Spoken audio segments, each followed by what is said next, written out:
I'm jasongranneman. It's not work, it's a lifestyle. I'm Trevor Joe Lennon. You probably know me as Trevor Joe Lennon from Guerrilla Radio on LinkedIn, Facebook, and Twitter. And for the fact that I work with the Traffic Team Radio Network. I'm Jagger Lennon. Sometimes I'll upload a video on YouTube. Yes, I do. What is it? Ultimate Jetfire 1992. Nice. Whitaker. I'm the mouth of the South and the president and the anchor for Traffic Team Network Florida, Traffic Team Network in Baltimore. Done 3 million plus traffic reports in my lifetime. States Martial Arts Hall of Fame inductee, 2014 Distinguished Instructor. I co-created with one of my students. It's called Just Yell Fire. So it was a high school project that she had an idea for. We realized as we came up with this idea, that we didn't know how to make a movie. And it was quite amazing when a 14-year-old girl has a really good idea to kind of give back to the community. How many adults really want to jump on board? So we started, asking for a little bit of help, reaching out to some people that may have contacts. Next thing you know, we got an award-winning film director and film crew. We had Hollywood celebrities doing cameos for us. Evangeline Lilly and Josh Holloway. At the time, we were on the TV show Lost, and they were, quite popular, at that time. So, to have that kind of star power to just right out of the gate to offer their assistance to just kind of bring that message.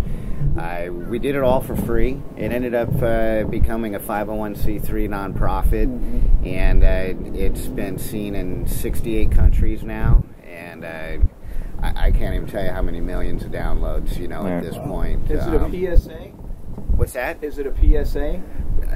Well, it was her, kind of. It was her idea to fulfill her community service hours for high school. Okay. So she thought, well, what if I put a film together that shows young girls how to defend themselves? I could, fulfill my community service hours because I, That's a good idea. It's pretty smart for 14. Well, Jagger yeah, did her parents were pretty influential as well. So Jagger did that in high school, a PSA that was ran, the police were involved in running it or using it. The one video that you did? Yeah, anti-drug PSA. Yeah. nice. And so they ran that on It ran on the TV stations. I saw it on the TV stations, and that was him and the you had a class after school. Yeah. And they put together. It's a video club. Right. Okay. How old were you? I think it was 17 or 17? Yeah, that's awesome. I mean, running that on network, right? Better believe it. Yeah. Some people sent me screenshots on social media. Yeah? Yeah, with the TV saying, like, is this you? Oh, nice. That's cool. How does that feel when people start to ask, like, is that really you? We were on camera, it was you in the video? Yeah, it was like a mysterious drug dealer. Oh. Is that you? Oh, so you played your father's part. You borrow clothes from your father's closet to dress up as the mysterious drug dealer? No, I dressed up like the Unabomber and I had a tablet case. Perfect. I'm impressed that you know who the Unabomber is. I've actually played a joke as the Unabomber one time. I think you were there.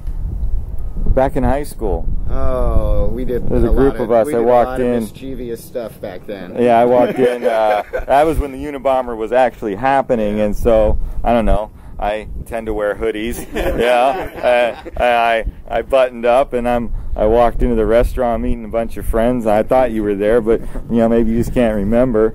And He doesn't want to remember. well, he was too sober back then to remember stuff like that, right? So I walked in and. It was so hot at the time that you walk in something like this, and I had different glasses on, like the Unabomber wore, and everybody got nervous. I'd get up and leave. Yeah, yeah, that was the idea. I wanted a seat in the restaurant. I just wanted people to leave, right? So, Got the best seat. yeah. We should have done that when we went to Sweet Tomatoes, right? Yeah.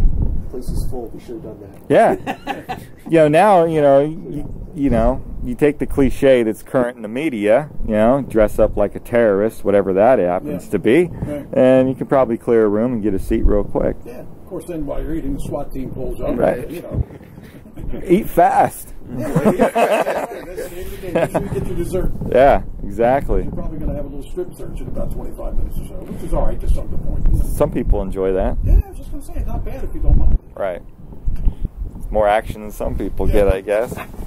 That's nice. You know, as you guys are talking about the social media and branding, you know, with LinkedIn, you know, I'm finding for me, even though I had a good reach with Just Yell Fire, it's still limited.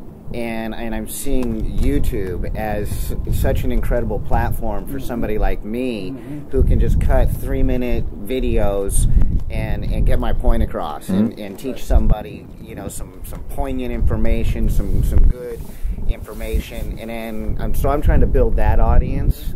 Makes sense. You know, and I see you know, there's guys out there that, I mean, they put content that I think is pretty worthless, and I'm not talking about guys that are in my profession. I'm just saying, you know, just YouTubers. In general, there's a lot of junk. And they're making money hand over fist. Sure. So that's what Jason wanted to try to work with Jagger to take some of my interviews of the rock guys and some of the business things and take it up to YouTube, so that gives us another level of advertising. Yeah, I mean the exposure you get. So you guys need to exchange emails or something. Yep. Yeah, and Chad too, because Chad's the YouTuber. You know, he's building his content and getting a lot of traction with it. And there are rules to play by, like anything there should be. You know, it keeps the junk from surfacing and crowding the people that are doing good content. I was telling Trevor, I said, you know, he has a product that people like. Yeah. And if they're watching it for free, would they watch it for 99 cents? Right. You're damn right they would. Sure. So 99 cents times 10,000 people, that's a hell of a lot of dough.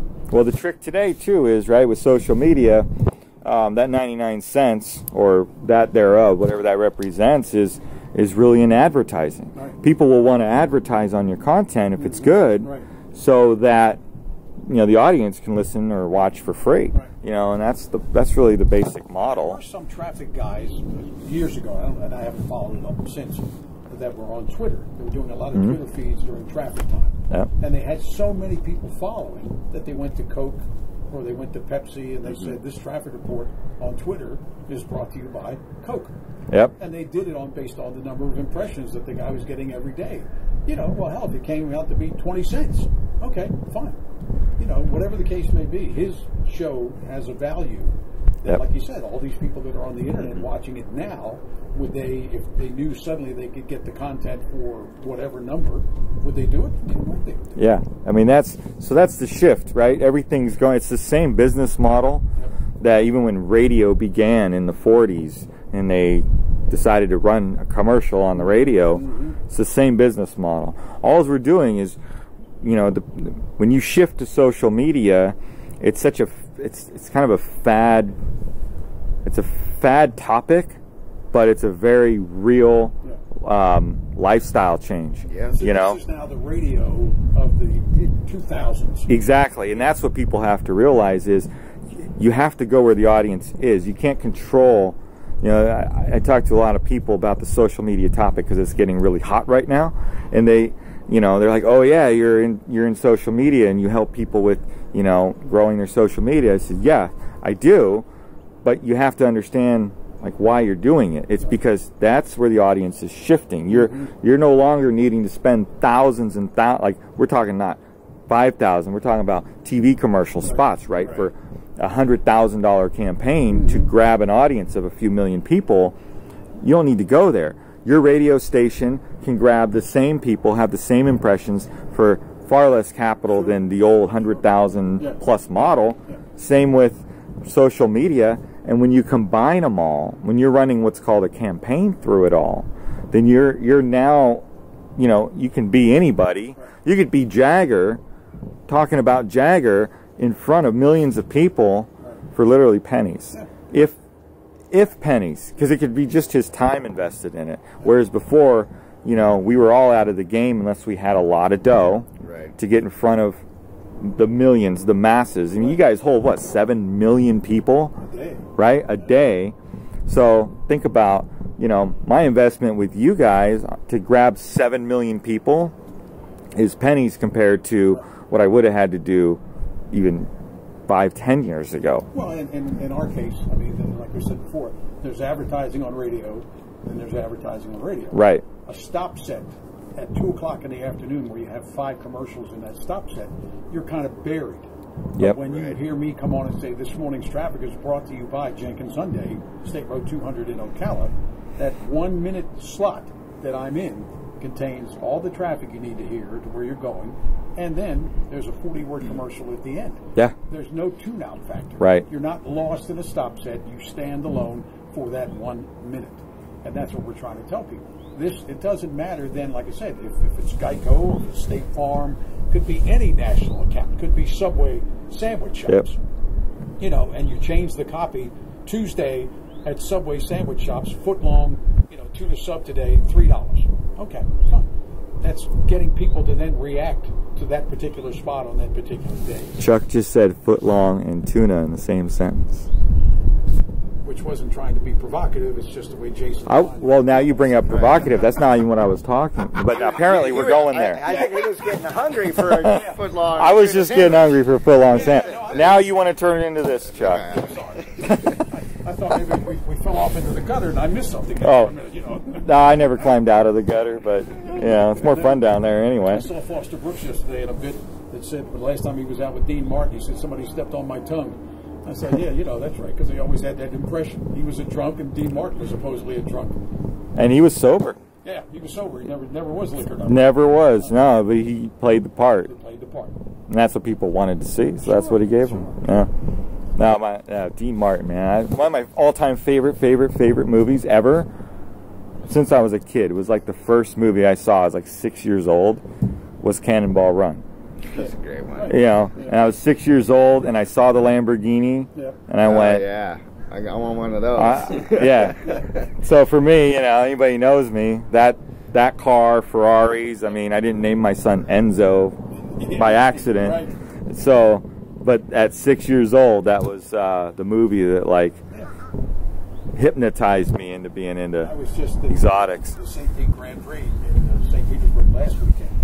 And, you know, those are the Indy cars. Yeah. And I grew up, because I had an English grandmother, grew up listening and watching the Formula One races when it was Graham Hill, Jackie Stewart, people like that. And the thing that intrigued me more than it did with NASCAR was the fact that they drove these high-powered machines on streets, regular streets. That's what's so great about a Grand Prix, you know, when they do it in Long Beach, you know, California. Same thing down in St. Pete, and then when they do, you know, the Grand Prix of Monaco, it's just that mystique. And at the end, when they would win, they would drink champagne.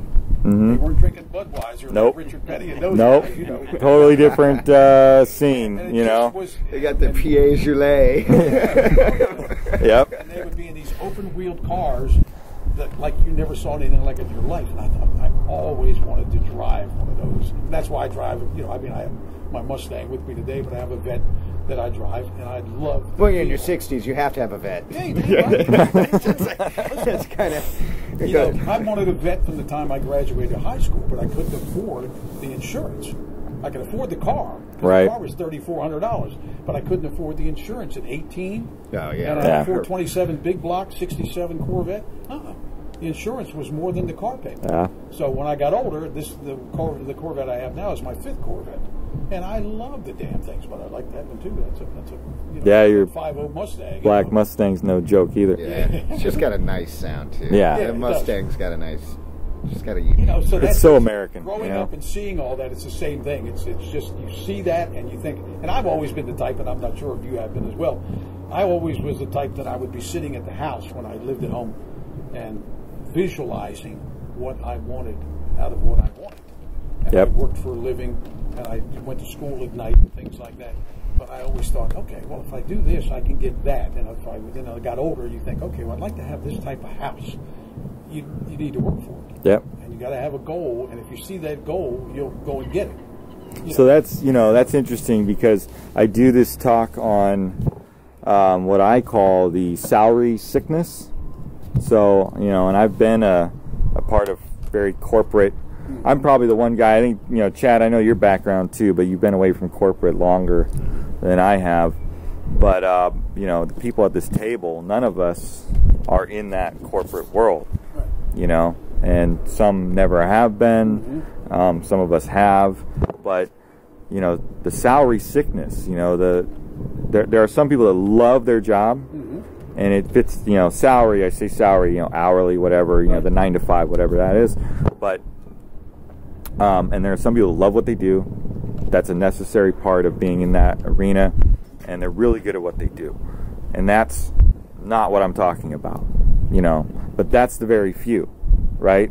You know, you're at a company, and there may be a handful of people that really, really flow. They love the company, love the culture, and that's them. But then the far majority of people suffer from salary sickness.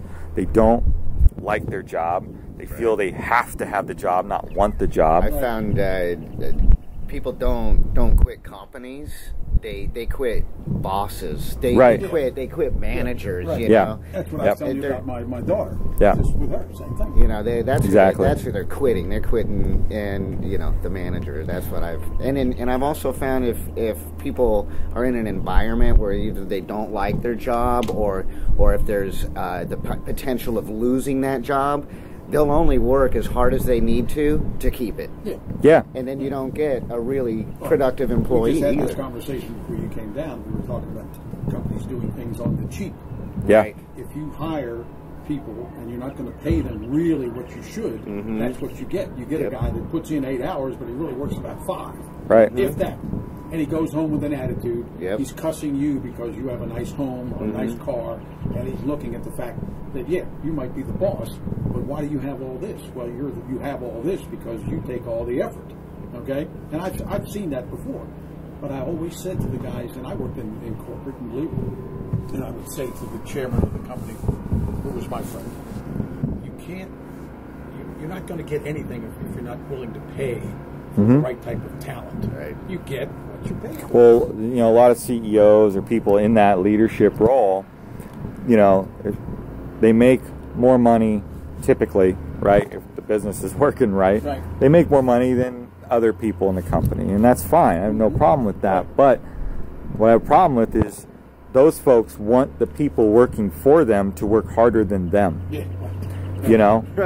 And that's a constant battle. That's one of the reasons people aren't happy. What's that book? Leaders Eat Last?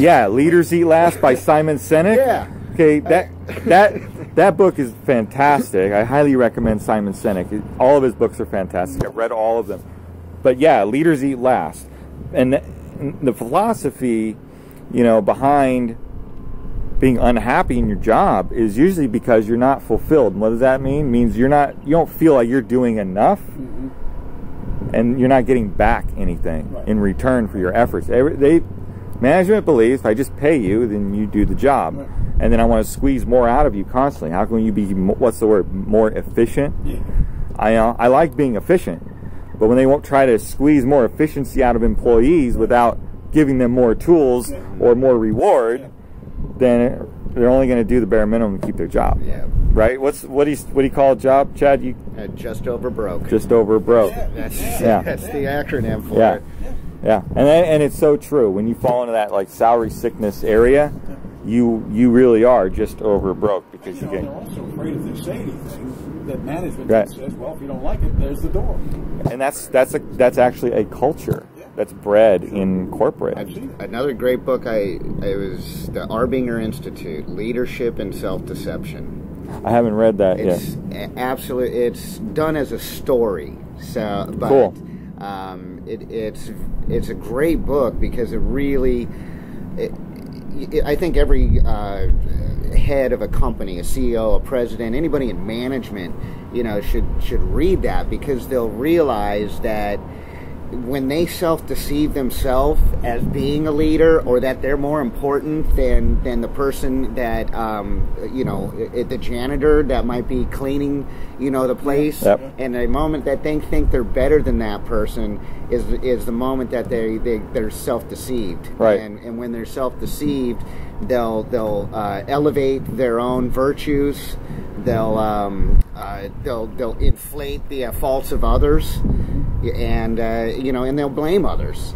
Yeah. You know, for things that go wrong. Well, blaming everybody else is a syndrome. Mm-hmm. A lot of And it's easy. That's why it's that's the thing. You know, easy. Well, I say about anything that's easy is not valuable, and that's what's easy about blame, right? There was a guy in Baltimore that was a disc jockey. His air name was Fat Daddy because he was Fat Daddy. He was a big man. He used to end his show every day. Be kind to the people you meet on the way up, because they're the same people you meet on the way down. Yeah. Which means if the guy's the janitor, he works in the mailroom, you can say good morning to him, how you doing, ask him, how's your family? Because one day, he might be the general manager of that station. And then guess what? You're on your way down, and he's looking down now at you. Good philosophy. Yeah. I've always lived that way. I talk kindly to everybody. I'm 68 years old. A waitress, 22 years old waitress, I still say, yes, ma'am, thank you, appreciate it. You know. At the end of the day, we're all just human beings. Like, I don't mean to sound so philosophical, you know, but it is literally as simple as we're all human beings. Right. You know, everybody wants a little bit of recognition. Right. That's all. Well, they deserve it. You know, if you're committed, then why not? Right. You know, point out people's strengths, right? Teach by rewarding those that do well. Some of the best coaches in the world, no matter what sport, get more out of their players when they point out what they're doing right, yes, instead of what they're doing wrong. You know, and that goes in the workplace. When you point out what people do right, people take notice of that. They want to emulate what they know to be right. Like, they honestly want to do a good job. So, but when you're pointing out what somebody's doing wrong, all they do is try to bury that. Yeah. So you can't see me doing that wrong thing, but then you never get better at doing the right thing, because nobody focuses on the right thing. Nobody's got a goddamn good thing to say about people, because they're so worried if I don't point out what's going wrong, nobody's going to fix it. Right. And a lot of times, ignoring what's going wrong and pointing out what's doing right gets it fixed. Yeah. You know? I mean, I had guys that would come in my office and I had to discipline somebody because we start on the air at 5 o'clock a.m. and somebody would walk in at 2 minutes of, and I would basically say, you can't be prepared to go on the air 2 minutes before you're going on. Right. It'd be better if you got here about 10 of. And then they started pressing it a little bit. So I finally, but I would never berate them. He would come in, I'd say, look, do me a favor. Everybody else is coming in at 10 of, and they're comfortable, they're getting their new commercials for the day, and they're getting their logs and things like that. It makes it a whole lot better for me if you would just come in and do it that way, rather than me beating on the guy, right? Saying, you know, you're an idiot. No, you're not going to get anywhere doing that. No. The guy walks out and he doesn't feel bad. I just said, look, you know, do me a favor, makes my life easy, makes everybody feel better. And next thing you know, the guy's coming in at 10-0. Well, and you're helping him be more successful at that part of his day, right? You're actually showing him this is what's going to work better for you, and when it works better for you, it helps everybody at the table, right? And a funny story. I was the vice president of operations for a wealth management firm, and I was with this owner in this company for about almost 2.5, 3 years. Made this guy a lot of freaking money, man, and it just shows you how self-deceived somebody can be, thinking they're a leader. Highest net revenue ever in the history of the company, the highest total volume, and his reward, because remember you said he wanted people to work harder than him or just as hard. Yep. The reward was he wanted to take away holidays and go. He only had 5 holidays already, right, you know, which is pretty shitty anyway, and he wanted to change that to 2 holidays a year. Yeah. I'm like, so your reward to the employees that got you to the next level, and you think you're going to get to the next level over that, is by taking away, by rewarding them by taking away their benefits. I'm like, you don't get it. You don't get it at all. And we had a disagreement, and of course we, you know. And you're not there. I'm not there. You're out here. Yeah. The company with Metro Traffic, the owner of the company, we had a sales guy that went out, and at that time it was 15% commission. Well, he goes out, he lands $1 million contract for a year, paid in advance, okay? The president of the company's wife at that time, we were still relatively small, 2 markets, wrote the checks. So, because he closed $1 million at one time, he was due 150 grand. Mm-hmm. She damn near had a heart attack writing him this check, not realizing, okay, he's got 150, and on your side of the table you have 850. Yeah, it's gonna have how many of those $100,000? Like this bastard had pulled out her fingernails. Wow. And the guy, because she gave her husband such a bunch of crap, he tells the guy, we're going to like spread it out or something? No, he said we're going to cut your commission down to 10%. What? And you know what the guy did? He quit. Of course. He quit. Now you got a guy that had enough talent and ability to land $1 million commitment, bam, paid up front. Yeah. And for the cost of $50,000 out of that $1 million, you lose that guy. Yeah. That guy's on to whatever else he went on to. He worked for a TV station in Baltimore. He went back to work for the TV station, just retired. So he put in another 25 years back at the TV station making a living, but this guy was trying to shove it up his ass because his wife was crying because she had to write him a check for 150 grand. You should be so excited that you get to stroke a check to one of your salespeople for 150 grand. You're like, I can't wait till it's 250 next time. Don't bring them in and say, well, because of that, now we're going to write you this check, but from now on it's 10%. Every company wants the best sales guy. They think that they just all exist, you know, and you either got it or you don't. And you know what? You hear horror stories. I mean, I had a friend of mine who worked for IBM in Tampa. And it was the same thing. They started saying, okay, here's what we're going to do. You're the outside salesman. We're going to decrease your sales area, but your quota still has to be the same. That happens so often in sales. Just put pressure on the guy to the point he finally cracks and he walks. Right. You know, so that's why salesmen, you know, I talk about it in my book, they jump from job to job, industry to industry. I mean, sales is sales. Yeah. And they never get their foot well planted. Right. You know, very few salesmen make a career out of one company or one industry for, you know, a long time. Part of that reason is, as you well know, part of that reason is the guys that are running that business are conniving some way to get them out of their commission. Right. They want the checks, but they don't want to pay for it. Yep. And they don't want to give them the support. They don't want to give them the tools and support. And these guys are the ones out there hustling on just commission. I mean, they're as self-employed as you can get. Yeah. You know, the fact, you know, I've heard the debates where the CEO is in the room saying, I've got all the risk, I've got all the expense, you know, I need more out of you guys. And it's like, you've got all the risk and expense, but you realize the salesmen in the room have zero income unless they can hustle. They have nothing, you know. You've built the business, you're on one side of the table, but you're talking to people that don't eat. Yeah, they ain't making the rent payment or the car payment. Nope, and they show up every day. They go out and work every day, but these people have probably more risk in certain perspectives. They have more risk because they have more stress because they're pot committed. They're all in on your company, and you can't give them the support they need to bring the sales in, right? And sales is such a. I love sales. I mean, it's one of the highest paid professions in the entire world. It is, man. because you have control of that. People to do it, and you can't find people that are committed to do it. Well, companies to commit to the people to do it. I think a lot of the problems in sales come from the companies themselves and how they run it. Trevor came to us. Trevor was a jock. Still in. And still in. I mean, look at him. And right? It's a total jock.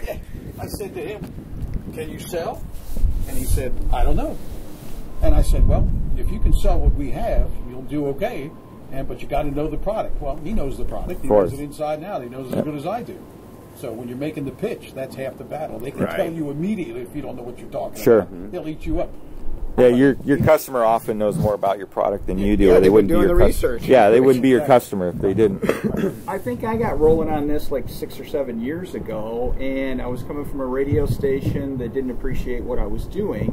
So Chuck had multiple radio stations for me, and he says, I like how you handled Ted Nugent. He heard a 60 show that I did, and he liked how I handled Ted Nugent. He goes, if you can talk to Ted, you probably can talk to presidents of companies. And I go, yeah. Yeah, I mean, and that's how things he's an interesting guy, man. Yeah. Yeah. Ted has a lot to talk about. Yeah, he So the radio, the interview process that I do interviews is kind of like how I reach out to businesses that want to get on the network. Yeah. Now, what are you guys finding with like your exposure to new social media platforms like LinkedIn? Because I know you guys recently kind of dove into that opened up that door, and you're getting a lot of people. I think you opened the door for me so people could find us in the traffic arena and our radio stations. Right. Because what you did was, Trevor, I really like your interviews. Why don't you put them all on? Mm-hmm. And then I started doing more and more interviews, and you know what it ended up? The process of doing the interviews with either a rock guy or an actor or somebody, it ended up me talking possibly to more people that were interested in, hey, I saw your interview with Paul McCartney's mom. By the way, I run a car dealership, or something to that. Right. That got the conversation rolling, and then through LinkedIn, people go like, they're finding the attention of traffic team because I'm posting stuff every day, like you said to do. Yep. Yeah, it's a daily thing. Now, are you taking those interviews and then and are putting that on YouTube as well? No, that's what he's going to do. Because I some of the format, because obviously you're doing an interview and it's voice, it's radio. It sounds loud. So then you take you go find those pictures of Paul McCartney and his mom, and Paul McCartney with his mom as a kid. So that just becomes part of the video. You start seeing those images. And I mean, people are going to be interested in hearing that interview, and they may be YouTubers. And once you have 1,000 subscribers and 4,000 hours of content, viewing within 12 months, you can monetize the station. Yeah. So, well, that's his job. I mean, in a thousand people that want to hear rock interviews. Yeah. Come on, that's nothing. It is, and his library is so deep already. And, so you'll have a lot of fun finding those images and putting that. You gotta have some sort of a slate. Yep. Get people's attention for that platform. Yeah, you got to have that for that platform. YouTube is visual. Yep. Even though half the time I've got a YouTube video playing, I'm not looking at it. But you're hearing it. I'm hearing it. I'll put it in my pocket because I just want to hear what the guy has to say. I mean, sure. I follow Gary Vee and I watch a lot of his videos, but I don't need to see all of his images. I just, the value is in what he's talking about. I don't need the fancy video. It's him on stage or him, walking down the street with. I don't need the image. That's what I do when I'm flying. But there's so much on YouTube. You just got to be visual, and I think that's the piece that Jagger can bring to the table, is cutting that together. Mm-hmm. And your library is ridiculous. Yeah. Your library is huge. That will help him with his. He's going to be part of traffic team. Right. Because he can use that to push the traffic network to YouTube. It's all about viewership, right? It's the more people you can bring. You have to provide something first. So it's, what do you provide? Me, I provide some advice, and I provide things to people relating to social media, the things that I know about, sales, my life experiences. I'm in love with the millennials. I think I am the biggest pro advocate of millennials that you'll ever meet. And I'll go toe-to-toe with anybody trying to use, drop words like entitlement and go down the negative path of laziness with millennials. We'll fight, But having said that, it's like, that's what I provide to people. So you got to provide a service level of quality content that people can do something with, and then in return, you get the followers, the listeners, and out of that audience, you find people that want to utilize you for the various things that you offer, and which turns into sales, right? There are people, 1 out of 1,000 people that's going to really need you, and need to spend money with you, but you got to get to that 1,000, 10,000, you got to get to that audience level to where what you pull out of there comes back. Yeah. But you got to provide first, and that's the cycle. I think a lot of people, especially the people that I do engage in or who contact me, think that if they just put up content, they will come. What are you providing them? of value. It's all about what I can do for you, what I can do for you, what I can do for you, what I can do for you. And it might be 4 different things, right? You all have your own interpretation of what you can get out of whatever it is I offer. But if you can't get anything out of it, you're not going to give me anything in return. No, right. Exactly. No, you know? It's a two-way street. It's a two-way street, but it's like, it starts on your side. And you know what the funny thing is? I mean, like I said, I'm in my late 60s. Some of these younger people, like Jagger and people like that, they're going to be able to make a lot of money if they just focus on what they do. That's it. It's there. That's the new career. Oh, yeah. The careers are all going to be based in and out of the social media realm and in what you provide other people. So your services are now just turning into the ability to, you want to provide dentistry. Great. How do you get to the people that... I mean, look how fast everything's moving with Amazon. Yeah. Yeah. I had to put in a new faucet. So I was looking on Home Depot. All the faucets were $180. I went on Amazon, found the same thing for $60. Mm-hmm. And then they had a thing where you could pay for the plumber to come. Yeah, so it's just some local guy that put his name to get approved by Amazon. It cost me $100, man. I spent $160. Well, and let's break down real quick what it took you to accomplish that.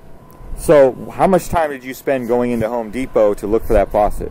It was like 10 minutes, and I'm like, $229 for a faucet. I know I can get it cheaper. But hold on, it was 10 minutes while you were in Home Depot. Right. How long did it take you to drive to Home Depot? Probably another 10, 15 Okay. minutes. How long before you walked to your car did it take you to decide that you needed to go to Home Depot? That could be days. Right. I need a faucet. Does that mean you go to Home Depot right now? No. Okay. So look at the time that elapses. Preparation, all that. Now you finally get to Home Depot and you come to the realization of what? I think I can probably do better on my wallet, or maybe just better, right? Whatever it is. You decided to back out of that deal after you invested your time. When you go on Amazon, not only do you get more variety, you do have options. Usually you can save some money because of the options on and the buying power of Amazon. But what did you go through to order your faucet and get a guy to come install it? Right? You can get house cleaning. You want a house cleaner? So I have it right here on this phone. I have tackle, some other stuff, local stuff where you need a handyman, you need a plumber, you need a guy to do drapes. Right on there, and it tells you 5, 6 names and what their rating is, and what your neighbors have said, how the guy did. Well, Gary Vee broke it down the best I've heard, and he's absolutely correct. What it comes down to, and it's like the base of all, like if you took Amazon's business plan, it's probably 2 words: low friction. Mm-hmm. And I learned those words from Gary Vaynerchuk when he broke it down and said it's all about low friction. You want to get anything done, it's low friction. So Amazon is the lowest friction that you have access to get what you need and save money, which is part of what you need, right? Part of what you need might be to save some money. But you got a plumber, you got your faucet, you probably got it in 48 hours. You can get a book on how to fix your faucet. Right. You can do it all right, but it's all about low friction. I've talked to people about, there's a big wave happening right now, or at least where I live in California, where grocery stores it's really catching on that they will deliver food, right, to your doorstep. Well, it's pretty obvious Amazon's really picked up and been able to successfully provide that. But I remind people, you go back 10, 11, 12 years, grocery stores were offering home delivery of your groceries. I remember Albertsons. Yeah. Albertsons, Vons, they were all offering it. You could call them and place your order, or you could go online to their website, order, and Amazon wasn't delivering food 10 years ago, but the grocery stores beat them to it. Mm-hmm. It collapsed. It never worked for one reason, and that's because the friction was too high to do it. To go on, to get on a computer and place your order and shop, right, meant higher friction than if, it's on my way home anyway, I'm just going to stop in and grab what I need. Plus, I don't know if I'm going to be home when they come deliver it, because I have to be home for them to come deliver it. So they offered the service a decade ago. It failed because the friction was too high compared to what you are already doing. even though like if it costs more, it doesn't matter. Now Amazon figured out how to deliver it quickly, same day, right? They have containers that you don't have to be home at the time, and I can do it with a click of a button. And it's going to remember everything I ordered last time. In some cases, they could even let themselves in your house. Right. Yeah, right. So all that did, took the same business model grocery stores did 10 years ago. Amazon's doing it with lower friction than they could provide then. And now the grocery stores, because the technology's been developed, can mimic Amazon, but it took Amazon to lay it down first. Now the grocery stores are building in their model for survival. Yeah, now they came in, they bought Whole Foods. They right? Come on, like, they bought Whole Foods. They know what they're doing. Yeah. I think we could use Amazon on our network because you just mentioned Amazon at least 30 times in the last 4 minutes. Amazon's everything about innovative ways of shopping, providing services. They've given the opportunity for authors to author a book. That would never get their words out because because a publisher has a specific amount of books they got to print, how much they're going to make. Is there a big enough market? Is Barnes & Noble going to pick that up? Or do they have interest? They got to try and get that thing sold. How great now you can do print on demand. You can write your story. Whether it's edited good or not. Right. No, you don't. You're the publisher. You're everything now. They're just the platform for you to be able to execute. These companies like Blue Apron. Now, what has Walmart done? They said, okay, you don't have to wait for it delivered. We're going to have the same setup in the store. You come and buy a prepackaged meal for $15 for 2 people, and you don't have to wait to have it delivered. You can come right here and see it. So that then people like Blue Apron are going, oh shit, damn it! Now they're going to have people walk in there and actually see it, which to me is better because I want to see it. Well, there's a population that wants to see it, and then there's a population that says, I just want it delivered. I mean, the population is dictating business. The whole thing is changing. The innovation, you innovate for the population. Everybody's concerned. Not everybody, but a lot of people like my age, their parents, concerned about their kids and being social media or gamers or all this thing that they feel like, well, I want them outside and I want them doing the stuff that I did when I was a kid. Like, you got to get past that. Number one, nobody's asking them what they want to do. Like, for me to tell my kid video games are bad and you need to go out and play soccer with your friends more, who am I? Right? He could be the next video game programmer. But that's the thing. Their TV, what I call television, the way it's being watched is different now, and it's not going back to the way it was. What you're going to watch on TV is going to be dictated by Jagger and everybody Jagger's age. Jagger is going to be a part of developing the way, unfortunately, us are going to get roped into what our TV options are, how we're going to download content. And part of that, what a lot of people don't understand, is the video game revolution, right? I mean, we're the guilty parties that, we convinced our parents to buy us that $400 game console in 1985. Now, $400 in 85 was a lot of money, right? From Atari to the Nintendo, and it just kept getting better and better. So we did that. And now we're sitting back going with, video games are this amazing, it's a billion-dollar engagement. Industry, man. It's a billion-dollar industry, but what's going to happen is the contests, there's people making now and will continue to earn a living by playing video games. Not even just making them, because I'm a good gamer. I'm going to compete. Like those Let's Players, you show you like a tutorial of your Yes. Yes, that is going to be, people my age, and I hear other parents talk, they say, I don't know why my kid watches other people play video games. It's the dumbest thing I've ever seen. Why isn't he playing them? He's actually sitting there watching other people play them, and they can't wrap it around their mind. They're for entertainment value, to learn, right? It's become what you want to watch. It's like reality TV, right? Reality TV didn't exist in the 70s and 80s. Reality TV was invented, right? Survivor was one of the first reality TV shows. My generation got hooked on other people's business, right? Being nosy. Now, my generation can't understand why your generation wants to watch other people play video games. But you know what's happening? That's going to become TV, like as we know TV. That's going to be shows.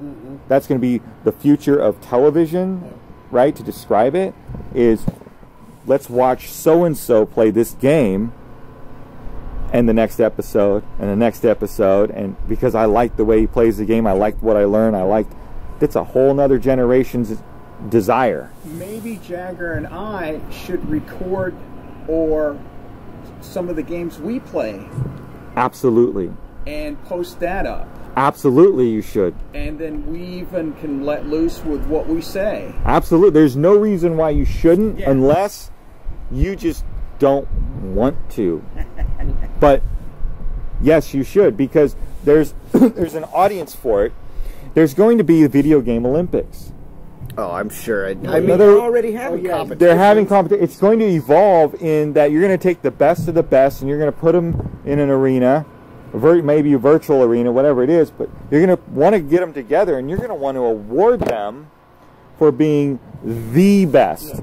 I mean, we were watching the history on Mr. Olympia last night. Right? That whole thing. Right? Bodybuilding turned into awarding people for being the best. And for some reason, my generation has a problem with Jagger and everybody his age wanting to acknowledge the best gamers in the world. That's ludicrous. I mean, there's guys, you know, those little drone things that flip around. Yeah. And they wear the mask. There's guys making money. There's races. Yeah. There's freaking races, right? I grew up in the 80s and 90s, right? So I'm like racing I used to race RC cars. I thought it was the coolest shit, right? Now, you got drone races. I'm like... And they're making money. They're making money doing it. I was breaking my mom's wallet doing that when I was a kid. Now you're telling me... We're going to the hobby shop getting our... You're earning money doing your hobby, and it blows my mind that people my age want to suppress kids, you know, the young generation, the millennial movement, right? They want to suppress them from making an income on doing what they love. That's the dumbest shit I've ever heard, but my generation is guilty of trying to suppress because their salary, their salary sickness. They suffer from salary sickness. They think that's the only way you can earn a real living and have stability. Gotta have stability. I think that he's been need benefits. Yeah. Why did you start making YouTube? 2010. Okay. Well, weren't you even younger than that? That's 8 years ago when you were 11. But didn't you do some when you were younger? Okay. Well, he's still 11 years old, right? My son's 12 years old now, you know, and he's actually just getting very similar age, and now he's really kind of moving into this arena, you know. In fact, his third trimester at school right now, he was able to take video editing and this little movie producing class, and so he's so excited because he gets to kind of do stuff his dad grew up watching his dad do, you know. But yeah, he showed me over the last maybe year or two about these guys on YouTube that are being paid like $8 million a year. It's no joke. The challenge, right, Jagger? The challenge is like people my age understanding that that's possible. We can't understand how that's even possible, and even you know it's factual because, you know, I'm reading your body language like, yeah, big deal. I know they make $8 million. They make that kind of money. Well, I was watching a guy that, you know, I like his channel. I'm not going to mention him here on this, but he's got 100,000 subscribers, and he's a pretty honest guy. He's like, look, at 50,000 subscribers, the money's just kind of trickling in. You know, it's not a lot. You know, it might be an extra $5,000, you know, $10,000. You get yourself a new car or something. Right. He goes, well, once you get around 100,000, he goes, now it starts to actually become a real viable business, and you start making money because now, you know, YouTube's algorithm, they're figuring out, you know, who's watching your channel and what content, and they're going to try and get advertisement that's going to fit the kind of genre that's watching your advertisement. I had a guy that, you know, he was looking at a watch, and because, you know, Google's figuring out all that algorithm that he was looking at watches, all of a sudden a watch commercial came up on YouTube. He goes, I sat and watched it. I never would have, you know, been interested, but it was just the fact I had been looking at watches. And so once you have that, you know, you don't even have to go after the advertisers at that point. The Google's... Those algorithms do it for you. You just have to meet the requirements to be allowed to monetize, and that's the game. That's the business model. Plus, part of the algorithm is uploading like consistently. Yes. Like maybe once a week or so, and upload, at least, right? Upload the same thing multiple times in a row. Not like the exact same thing, but the same topic. Like if you're gonna make a video about your bunny, people are gonna associate you with bunnies, and then that algorithm's gonna like put you in a category with pets and animals, and then promote you there if you get big enough. And then you keep, you know, that relatable content, right? Yeah. Staying in that space with animals and... Can he use a same channel? Let's say he has one channel, let's say it's the Jagger Network or whatever, and can he use my material for the interviews? Can he then produce his own material like bunnies making YouTubes? Can this all be on one, and there will be enough description that, oh, this is my dad talking to blah blah blah? Yeah, because you have what are playlists. Yeah. So then, like for my channel, I have my lesson videos. I have gear reviews. I have adventures, just like me out, just so people could see what I, you know, the guy behind the lessons. Right. And then well, you're an outdoorsman, then so I'm an you show all that, right? Yeah. And then topic discussion. So I'm, you know, talking about, you know, topics. So if somebody's interested, you know, they can see a topic discussion. They're like, oh, I like, you know, what he was saying on that, and then maybe one of my lessons comes up, you know, and then they can go there. The content? Huh? How long is the content? I try and keep everything under 5 minutes. I try to keep it around three to four. Yeah. You know, after that, you tend to lose the edge. Well, and even Jason said, he goes, I know that if it's a 10-minute video, you're not going to get to the point at 3 minutes. No. I don't know when you're going to get to your point in that 10 minutes, and I want to skip. I know if it's 3 minutes, you're probably going to get to the point within the first 2 minutes. Right. Yeah, that's perfect. Would you say, let's say that he does like he does 6 in a row that are 3 minute long, and then he runs into his dad's interviews that are 14 to 23 minutes. That's fine. That's still going to work. Oh, right? yeah, because that interview, you know, if I'm you know, if I'm fortunate to sit there and talk with John Lennon's mom. Okay. There's at least 14 minutes of conversation that I want to hear, right? It's John Lennon's mother, right? It's so that platform is a 14-minute, 20-minute. Like, I know there's content there because it's an interview, and I want to hear every word that woman has to say, right? I want to hear everything that you can talk about with this woman, because that's an interview.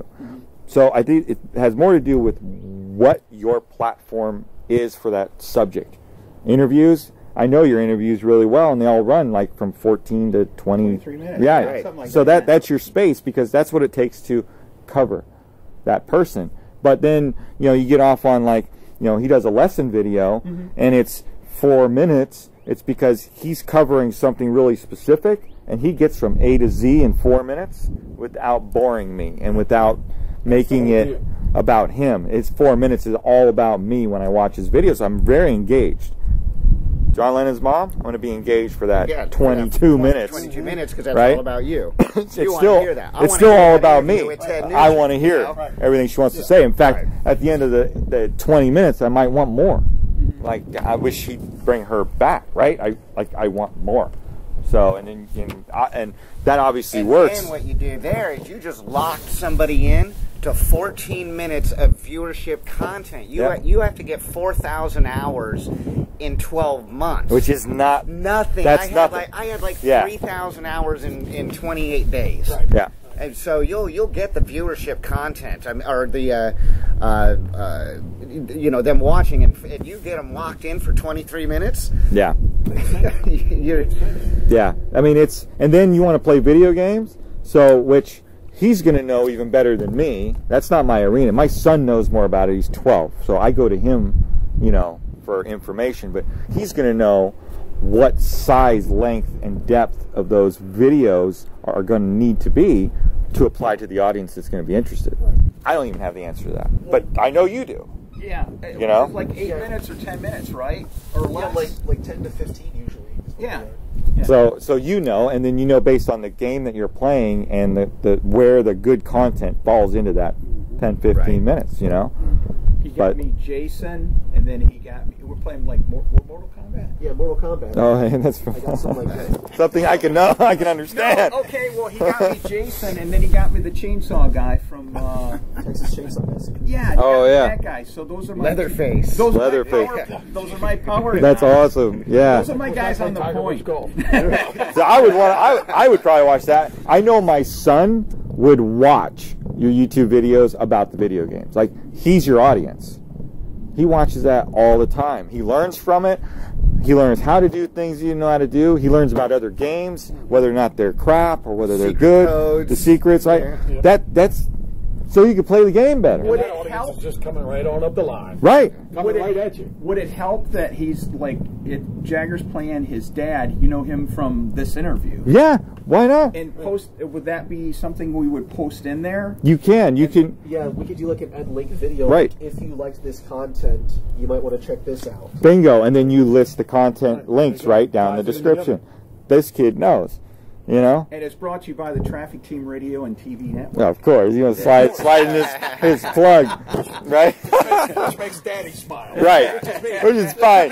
You know, you can be as shameless about it as you want to be, but too, with the YouTube is your tags. Yeah. So you know, really thinking about the tags that people are looking for. Being relatable to the content, not the scammy like. I'm posting about puppies, but it's really a video game, you know. Right. You want it to apply so you get to the right audience and YouTube doesn't kick you in the pants for it. Yeah, don't lie in the tags. Right. If YouTube catches on, they'll delete Oh, it. yeah. Oh, yeah. And it's real. It's real. That's like the secret. Google owns YouTube, man. Right. The secret sauce, though, to social media is to be real and not try to cheat. There's no way to cheat. I know there's guys out there with big accounts, but I know where their content falls, and I can tell that they may have fluffed their subscribers through the bots and stuff, and now their content's getting buried because of it. They look cool because they've got 1 million subscribers, but they probably have like 400,000 maybe. Actuals, right? Real people, because they bought the other 600,000. Like I said before, it's like trying to do it on the cheap. See, it goes across no matter what, right? It doesn't matter. Same as don't cheat in social media. You'll lose. Just because you're sitting at 200 subscribers or 100 subscribers today doesn't mean you can't get to 100,000 subscribers even in 12 months, as long as A, you put out the effort. Right. It takes fucking effort, right? B, if you're real about what you're doing, people will want to watch you. It's that simple. And they're all simple. And they're all at the same table.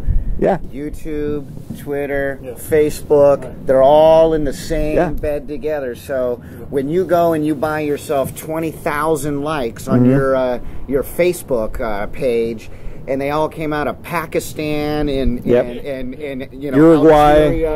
Algeria, Uruguay. You're like, Google's watching Facebook, and they're all watching each other, and they're like, oh, you're trying to cheat the system, guy.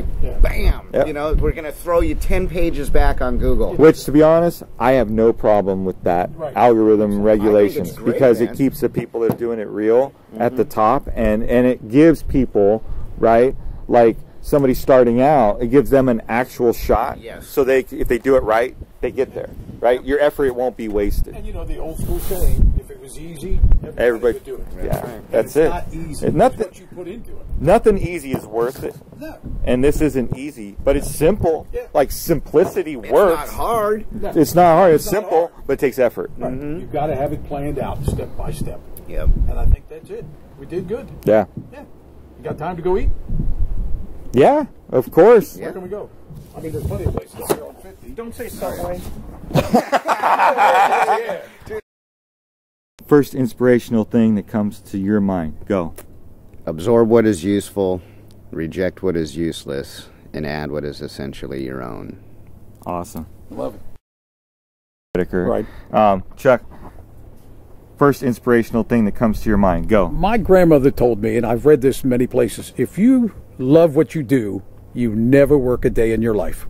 And I've never worked a day in my life. I believe it. I mean, we're in the middle of the week and you're sitting here by the lake. Doesn't look like much work. Life is good. Life is good. first inspirational thing that comes to your mind? Go. First inspirational thing that came to my mind was probably Elvis Presley. Thing that comes to your mind. Go. Shrek. Shrek. Why? Because somebody once told me.